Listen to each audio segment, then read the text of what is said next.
Yorkshire's final Remploy factory, offering work to disabled people in Sheffield, has closed after more than 60 years. 90 people have lost their jobs. Now, 5 years ago, there were 9 Remploy factories in our region. They employed more than 420 disabled people. Then the closures began. 370 jobs have been lost. Less than half of those made redundant have found new jobs. Now, we've been given exclusive access inside the branch in Sheffield as they marked the end of an era. Here's Mark Ansell. Christmas has come early at Remploy in Sheffield, but for all the wrong reasons. Staff at the plant, all who have different disabilities, are having to hold their festive party early. The government's closing the factories because it says the subsidy for them can be better spent supporting disabled people into mainstream work. Well, I think it's disgusting. I think they should keep it open because it keeps people who's disabled in employment. It gives them an environment to work in.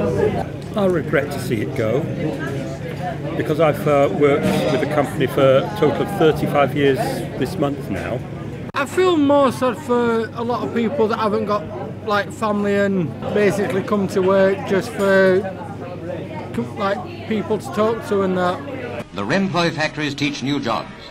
Men who otherwise would be forced to remain idle. Subsidised by the state since 1946, profit wasn't a motive for Remploy. It was a way of giving a future to the thousands of servicemen and women injured during the war.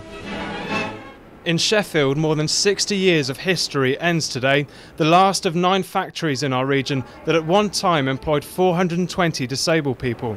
Here they made school furniture. The remaining stock is now waiting to be sold off.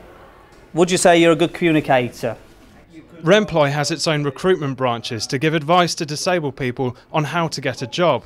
Its centre in Sheffield now has to take on board the workers from its own factory.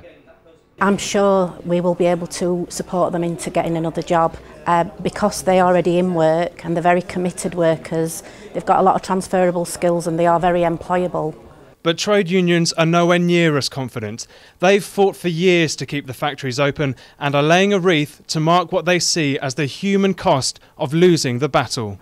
I think a lot of employers will want a fit person rather than disabled.